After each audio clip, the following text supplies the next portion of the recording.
아멘.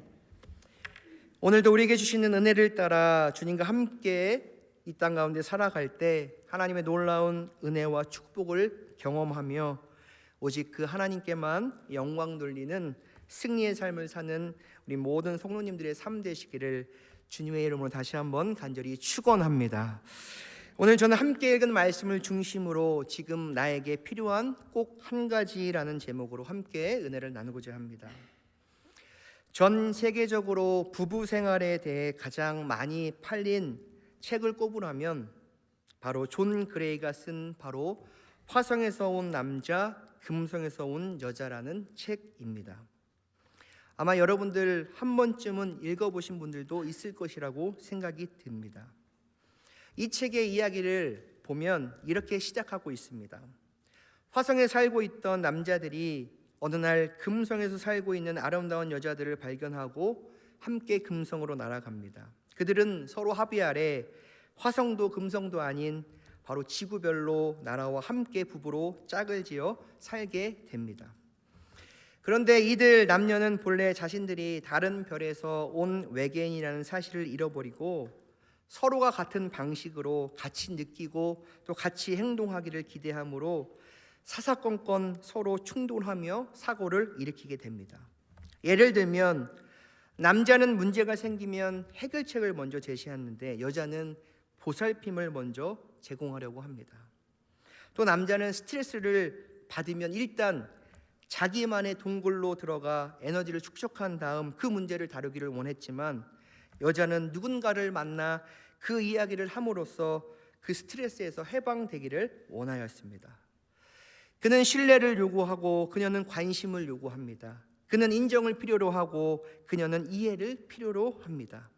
그는 감사를 필요로 하지만 그녀가 원하는 것은 바로 존중하는 것이었습니다.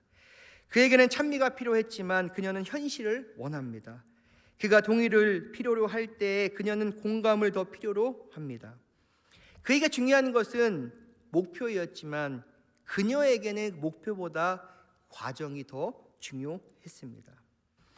이 책에서 존 그레이가 우리에게 전하는 가장 중요한 핵심의 메시지는 바로 남녀는 다르다라는 것입니다. 다르다. 부부관계의 해결책은 옳고 그름이 아닌 바로 다름을 수용하고 서로를 용납함에 있다는 것이에요.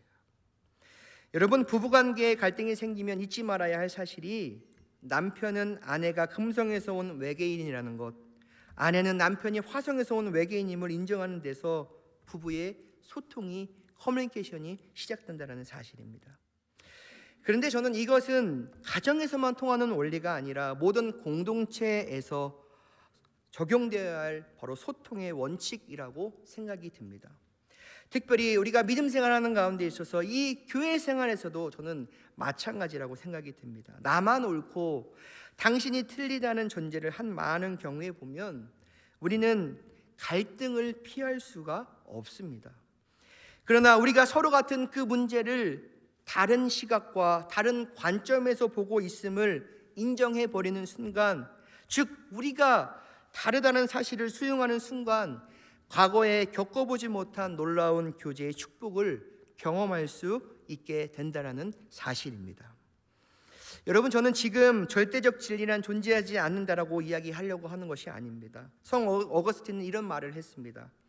본질적인 것에는 일치를, 비본질적인 것에는 관용으로, 그리고 모든 것을 사랑으로 하라라고 이렇게 이야기를 합니다.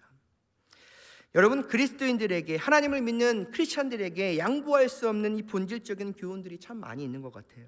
예를 들면 우리를 그리스도인이 되게 한 이 본질적인 교리와 또 그 안에 윤리 같은 것들이 있죠. 바로 주님이 다시 올 바로 종말론, 또 그리스도를 머리로 고백하는 몸으로서의 교회론, 또 그리스도의 구원론 등 이런 분리반의 교리에 입각한 정의 등 시대와 함께 변할 수 없는 본질적인 바로 윤리적인 가르침들입니다. 그러나 여러분, 많은 신앙의 실천과 적용에 있어서 오늘날 그리스도인들에게 가장 요구되고 바로 필요한 최고의 덕은 바로 용납이라는 것입니다. 용납. 오늘 우리가 함께 읽은 본문 말씀을 제가 다시 한번 읽어보도록 하겠습니다. 그러므로 주 안에서 갇힌 내가 너희를 권하노니 너희가 부르심을 받은 일에 합당하게 행하여 모든 겸손과 온유로 하고 오래 참음으로 사랑 가운데서 서로 용납하고 평안에 매는 줄로 성령이 하나 되게 하신 것을 힘써 지키라. 이는 성도를 온전하게 하여 봉사의 일을 하게 하며 그리스도의 몸을 세우려 하심이라. 우리가 다 하나님의 아들을 믿는 것과 아는 일에 하나가 되어 온전한 사람을 이루어 바로 그리스도의 장성한 분량이 충만한 데까지 이르니니 이는 우리가 이제부터 어린아이가 되지 아니하여 사람의 속임수와 간사한 유혹에 빠져 온갖 교훈의 풍조에 밀려 요동하지 않게 하려 함이라. 아멘. 지금 사도 바울은요, 에베소에서 바로 에베소 교인들을 향해 서로 용납하라고 가르치고 있습니다. 그리스도인들의 용납함이 서로와 자신들에게 축복을 가져다 주기 때문입니다. 그렇다면 오늘 우리들은, 하나님을 믿는 우리들은 이 용납을 실천함으로 오늘 우리들에게 주시는 축복이 과연 무엇일까? 저는 이 시간 몇 가지로 살펴보면서 함께 은혜를 나누고자 합니다. 첫 번째, 바로 공동체를 세울 수 있는 축복을 우리에게 허락해 주신다는 사실입니다. 공동체를 세우는 축복. 여러분 한번 잘 생각해 보십시오. 가정 구성원들이 서로가 다르다는 사실을 인정하고 그것들을 용납을 배우기 시작하면 따뜻한 공동체가 세워질 수 있습니다. 또한 교회에 속한 성도님들이 서로의 다름을 인정하고 그것들을 용납하고 받아들이기 시작한다면 바로 아름다운 그리스도의 몸이 세워질 수 있게 된다는 것입니다. 우리는 각자 기질도 은사도 환경도 다 다릅니다. 이 땅에 똑같은 사람은 단 한 사람도 없습니다. 하지만 그리스도를 주로 고백하는 한 가족임을 인정하고 서로를 받아들이고 수용할 때 그때부터 아름다운 영적 공동체를 형성해 가며 그런 공동체를 만들 수 있다라는 것입니다. 사도 바울은 지금 이 에베소 교회 성도들에게 이렇게 이야기를 하고 있는 거예요. 서로를 용납하라고, 서로를 용납하라고 그들에게 지금 가르쳐 주고 있습니다. 가르친 다음에 무엇이라고 이야기를 합니까? 오늘 본문 3절 말씀이 이렇게 고백합니다. 평안에 매는 줄로 성령이 하나 되게 하시는 것을 어떻게 해요? 힘써 지키라 라고 말씀하고 있습니다. 여러분, 우리 각자는 다 다르지만 서로 용납할 때 바로 그 성령님의 도우심으로 하나의 평화의 가족됨을 지켜나갈 수 있다는 것입니다. 이어서 오늘 본문 12절에는 이런 가르침을 주시는 궁극적인 이유에 대해서 이야기하고 있습니다. 우리 같이 한번 읽어볼까요? 시작. 이는 성도를 온전하게 하여 봉사의 일을 하게 하며 그리스도의 몸을 세우려 하심이라. 아멘. 여러분, 오늘날을 포스트 모던 시대라고 이야기를 합니다. 이 시대에 두드러진 여러 가지 특성이 있지만 그 중에 두 가지 특성을 꼽으라면 바로 파괴와 해체입니다. 안타까운 것은 하나님을 믿는 그리스도인들조차 이런 그릇된 시대의 정신을 따라 파괴하고 해체하는 일에 너무나도 집중하고 열중하고 있다는 사실이에요. 여러분, 인터넷 기사에 수많은 댓글을 보면서 누군가는 그를 격려하고 세워주고 위로해주기보다는 이 시대에 휩쓸려 이웃을 파괴버리고 공동체를 해체하는 소위 악플이 더 많은 것이 너무나 가슴이 아프고 안타깝습니다. 여러분, 이것 때문에 스스로 목숨을 끊는, 스스로 목숨을 마감하는 그런 사람들이 오늘 이 시대에 너무 많다라는 것이죠. 로마서 12장 2절 말씀에 이렇게 말씀하고 있습니다. 너희는 이 세대를 본받지 말고 오직 마음을 새롭게 함으로 변화를 받아 하나님의 선하시고 기뻐하시고 온전하신 뜻이 무엇인지 어떻게 해요? 분별하도록 하라 라고 말씀하고 있어요. 다시 앞으로 돌아가서 그리스도의 몸을 세우려 하심이라고 할 때 세운다라는 단어 헬라어로 오이코도멘이라고 부릅니다. 그 뜻은 바로 집을 세우다라는 뜻입니다. 여러분, 교회는 하나님의 집입니다. 여러분, 이 사실을 믿으십니까? 교회는 하나님의 집이에요. 자신이 정말 하나님의 집을 건강하고 아름답게 세우는 일에 최선을 다하고 있는지 오늘 여러분 스스로를 한번 돌아보시고 한번 생각해 보시기 바랍니다. 혹시 나도 모르게 혹시 주의 몸된 교회를 허는 것에 동참하고 있지는 않은지 살펴보아야 할 것입니다. 몇 년 전에 미국에서 교인들의 자녀들 가운데 교회 생활을 제대로 하지 않는 이들의 원인을 설문한 적이 있습니다. 그런데 그 자녀들 가운데 무려 80% 이상이 성장 과정에서부터 부모로부터 자신이 출석하고 있는 교회에 대한 부정적인 이야기를 듣고 자랐다고 합니다.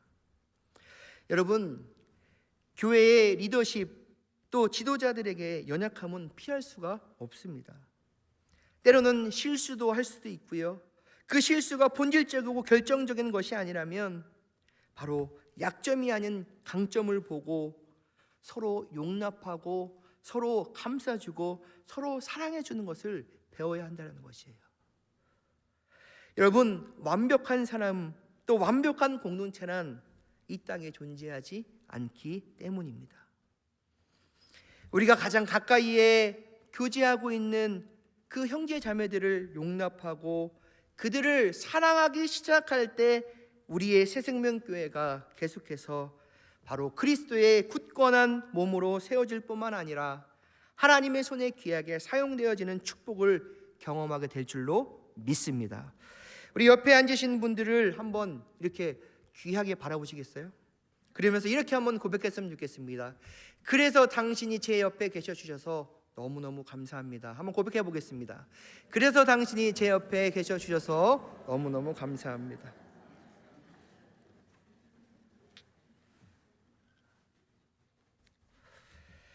두 번째,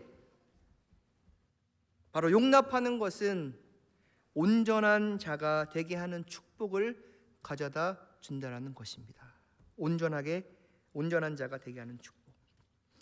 오늘 보면 12절부터 14절 말씀을 제가 한번 더 읽어드리도록 하겠습니다. 이는 성도를 온전하게 하여 봉사의 일을 하게 하며 그리스도의 몸을 세우려 하심이라. 우리가 다 하나님의 아들을 믿는 것과 아는 일에 하나가 되어 온전한 사람을 이루어 그리스도의 장성한 분량이 충만한 데까지 이르리니 이는 우리가 이제부터 어린아이가 되지 아니하여 사람의 속임수와 간사한 유혹에 빠져 온갖 교훈의 풍조에 밀려 요동하지 않게 하려 함이니라. 여러분, 이 말씀은 우리가 서로를 용납하고 서로를 사랑할 때 온전해진다라고 이야기를 하는 것이에요. 또한 온전해지는 궁극적인 모습을 이야기하면서 곧 그리스도의 장성한 분량이 충만한 데까지 이르도록 자라간다라는 것입니다. 더 쉽게 이야기하면 그리스도를 닮아가는 영적 성숙이 바로 오늘 우리의 삶 속에 이루어져야 된다고 지금 말씀하고 있는 거예요. 또한 그때 우리는 더 이상 유치한 영적 어린아이를 면할 수 있다라고 지금 이야기하고 있는 거예요. 여러분, 용납하는 훈련을 배우지 않고서는 예수님을 닮아갈 방법이 없다라는 뜻입니다. 한 성경학자는 이렇게 이야기를 합니다. 내가 누군가를 용납하기 어려울 때 예수님이 나 같은 인간을 향해서 참고 또 참고 또 참고 또 참고 용납하셨음을 묵상하라고 충고를 합니다. 우리가 잘 아는 새 찬송가 257장에 보면 마음에 가득한 의심을 깨치고라는 찬송이 있습니다. 3절 가사에 보면 나 같은 죄인이 용서함 받아서 주 앞에 옳다함 얻음은 확실히 믿기는 어린 양 예수의 그 피로 속죄함 얻었네. 여러분, 나같이 연약하고 나같이 쓸모없고 나같이 벌레만도 못한 나를, 정말로 못된 나를 있는 그대로 용납하신 그 주님의 크신 사랑을 생각하면 어찌 우리의 입술에서 감사의 고백이 나오지 않을 수가 있습니까? 주님은 아무 조건 없이 우리를 용서해 주셨는데 정작 우리들은 그렇게 살아가지 못할 때가 너무 많이 있다는 것입니다. 주님이 우리를 용납해 주신 것처럼 오늘 우리들의 삶 가운데 우리들의 주변 형제 자매님들에게 용납함을 통해 바로 온전한 자로, 주님을 기쁘시게 드리는 자로 바로 굳건하게 서지는 은혜가 있게 되시기를 주님의 이름으로 간절히 축복합니다. 그렇다면 우리는 어떻게 우리를 용납해 주시는 예수님의 성품을 닮아갈 수 있을까요? 라는 질문을 할 수 있을 거예요. 오늘 그 정답은 2절 말씀에 이렇게 말씀하고 있습니다. 우리 같이 읽어보겠습니다. 시작. 모든 겸손과 온유로 하고 오래 참음으로 사랑 가운데서 서로 용납하고. 겸손, 온유, 오래 참음의 인격적 덕목들은 죄인들까지 용납하신 그 예수님의 성숙한 인격에 도달하기 위한 순차적인 덕목들이라고 저는 믿습니다. 우리가 우리의 이웃을 용납하기 어려운 것은요, 여러 가지 이유들이 있겠지만 먼저는 우리의 마음이 겸손하지 못하고 온유하지 못하고 오래 참지 못하기 때문에 라고는 사실입니다. 예수님은 자신의 성품을 고백하며 이렇게 말씀합니다. 마태복음 11장 29절 말씀에 나는 마음이 온유하고 겸손하니 나의 멍에를 메고 내게 배우라 그리하면 너희 마음의 쉼을 얻으리라 라고 말씀하고 있습니다. 또한 가룟 유다의 밀고로 예수님을 체포하러 온 무리를 보고 분노한 베드로가 함께 온 대제사장의 종의 길을 칼로 베자 예수님은 누가복음 22장 51절 말씀에 예수께서 일러 이르시되 이것까지 참으라 하시고 그 길을 만져 낫게 하시더라 라고 말씀하고 있습니다. 여러분, 오늘 우리들의 삶 가운데 사람들을 대하다 보면 때로는 참을 일이 정말 많습니다. 그러나 성령님의 도우심으로 참지 못할 상황에서도 참는 것, 그것이 바로 예수님의 성숙하신 인격을 닮아가는 과정이라는 것입니다. 저도 때로는 이런 상황 가운데가 참 많이 있어요. 때로는 어렵고 힘들고 사람들을 대하다 보면 때로는 정말로 마음이 속상할 때가 있습니다. 그럴 때면 저는 하나님 앞에 기도를 해요. 오히려 그 사람을 하나님 벌을 주십시오, 그 사람을 정말 혼내주십시오가 아니라 하나님 그 사람 그 한 영혼 천하보다 귀하다라고 말씀하셨는데 하나님 그 영혼을 하나님 축복해 주십시오, 하나님 불쌍히 여겨 주십시오 라고 기도를 합니다. 그러면 어느덧 그 기도 가운데 제 마음에 평안함이 찾아오게 됩니다. 여러분, 어떤 생각과 어떤 관점 또 어떻게 그것을 하느냐에 따라 오늘 우리의 삶이 예수님께서 하셨던 그 용납함, 그 사랑함을 오늘 우리도 살아갈 수 있다는 것이죠. 여러분, 자세히 보면 성경 말씀에 나오는 겸손, 온유, 인내, 사랑 등은 다 성령의 열매입니다. 겸손은 자신을 스스로 낮추는 태도이고요, 온유는 자신을 다스리는 덕입니다. 인내는 참기 어려운 상황에 대처하는 힘이라고 이야기할 수 있습니다. 어느 날 한 성도님이 목사님을 찾아와 이렇게 부탁을 드렸다라고 합니다. 목사님, 저는 인내가 없어서 쉽게 분노하고 화를 냅니다. 제가 인내하는 덕을 갖게 될 수 있도록 저를 위해서 기도해 주십시오. 그랬더니 목사님께서 네, 알겠습니다, 함께 기도하시죠.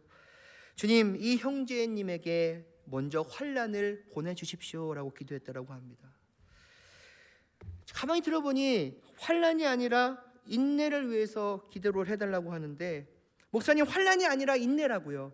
인내를 위해서 저를 위해서 다시 한번 기도해 주시기 바랍니다 라고 이야기를 했더니 그 목사님께서 이렇게 이야기를 했다라고 합니다. 형제님, 알고 있습니다. 그런데 성경에는 환난은 인내를 낳고 인내는 연단을 낳는다고 말씀하고 있습니다.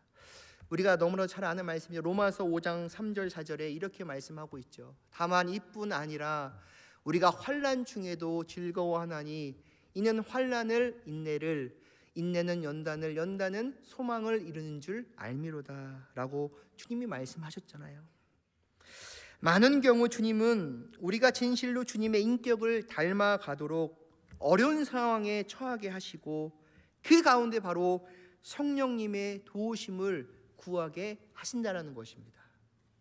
그래서 궁극적으로 받아들이기 어려운 사람도 힘든 상황도 용납하면서 겸손하고 온유하시며 오래 참으시는 예수님을 닮아가게 하시는 것이에요. 여러분, 우리가 예수님을 닮은 온전한 사람이 되게 하시는 것입니다. 서로 용납함을 배워 바로 저는 이 귀한 축복을 우리 새생명교회 모든 성도님들 한 분 한 분이 누리시게 되시기를 주님의 이름으로 간절히 축복합니다. 사랑하는 여러분, 저는 오늘 말씀을 맺고자 합니다. 한 집사님의 예화를 드리면서 오늘 말씀을 맺고자 합니다. 어떤 집사님께서 어느 날 직장 회식 자리에서 자꾸 권하는 술을 그리스도인의 양심으로서 계속 거절하다가 화가 난 직장 상급자에게 뺨을 한 대 맞게 되었습니다. 처자식이 있고 나이도 있는 사람이 여러 사람 앞에서 뺨을 맞으니 얼마나 창피하겠습니까? 얼마나 분했겠습니까?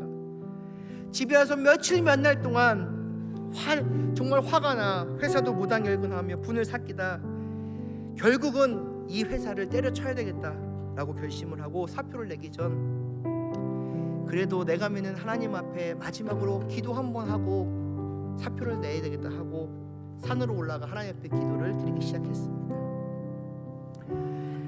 뺨 맞은 서러운 생각, 분한 마음, 막상 직장을 그만두려니 막막한 두려움 등으로 간절히 하나님께 호소를 합니다. 그런데 그렇게 기도하는 중에 하나님의 음성이 들리기 시작합니다. 너는 겨우 뺨 한 대 맞은 것으로 그렇게 분하고 억울해하느냐? 나는 모든 이에게 멸시천대와 고난을 받았고 너를 위해 십자가를 지었다. 침뱉음을 당했고 저주와 욕설, 살을 찢는 채찍을 맞으면서도 아무런 자존심도 혈기도 변명도 없이 묵묵히 바로 십자가를 지시고 나는 그 길을 걸었단다. 손과 발에 못을 받고 조롱하던 그 무리들을 저주하지 않았고 오히려 그 고통의 십자가 위에서도 하나님 저들의 죄를 용서해 달라고 하셨던 그 예수님. 뺨 한 대 맞은 것은 어찌 고난이라고 분해하고 또 직장까지 그만두라고 했을까? 이 집사님은 그 하나님의 음성에 다시 한번 그리스도의 고난을 깊이 생각하며 자기의 자존심을 내려놓고 눈물로 회개를 했습니다. 그리고 다시 산을 내려와 다음날 그 주신 마음 가지고 직장으로 출근을 합니다. 며칠간의 무단결근 후의 출근이었습니다. 근데 회사에서는요, 그 며칠 동안 놀라운 일이 벌어지고 말았습니다. 그의 뺨을 때린 그 상급자가 아주 곤란한 지경에 처하며 징계를 받을 처지에 있게 된 것이었습니다. 그 상급자가 회사에서 처리했던 여러 일들이 문제가 되었던 모양인데 그 중에 그 집사님의 뺨을 때린 사건도 함께 문제가 되었다라고 합니다. 집사님은 자신의 뺨을 때릴 그분을 감싸면서 그분의 구명을 위해 함께 힘썼습니다. 피해 당사자인 집사님이 적극 나서서 그분을 도왔고 결국 회사에서는 내리려던 징계도 잘 해결되어 다시 회사를 다닐 수 있게 되었습니다. 여러분, 술을 마시지 않는다고 뺨을 때렸던 그 상급자는 그 집사님의 이해하지 못할 관용과 사랑에 감동이 되어 바로 하나님의 그 예수 그리스도의 복음을 받아들였고 바로 그리스도인으로서 열심히 믿음 생활을 하며 살아가고 있습니다. 지금은 직장 선교회의 한 지부 리더자가 되어서 열심으로 다른 사람들에게 복음을 전하는 전도자가 되었다고 합니다. 사랑하는 여러분, 집사님께서 자신의 뺨을 때린 그분을 용서하고 도울 수 있었던 것은 어디에서 나온 힘일까요? 바로 그리스도의 음성을 듣고 그 사랑을 깊이 깨달았기 때문이라고 저는 생각이 듭니다. 우리는 그 하나님 앞에 받은 것이 너무나도 많은 사람들입니다. 그런데 우리는 자꾸 그 문제를 바라보고 그 문제 위에 계신 주님을 바라보지 않을 때가 참 많이 있는 것 같아요. 그 문제를 내가 해결하려고 하고 내 경험이 앞서고 내가 주님보다 앞서기 때문에 주님이 지금 나와 함께 계심에도 불구하고 그 주님을 바라보지 못할 때가 너무 많다라는 것이죠. 여러분, 내가 하려고 하지 마십시오. 우리 주님께 여러분들을 맡기시기를 바랍니다. 주님, 내 힘으로는 할 수가 없습니다. 나의 강함, 나의 혈기, 나의 성격, 나의 교만함, 나의 자만함, 하나님, 나의 어리석음을 만져 주십시오.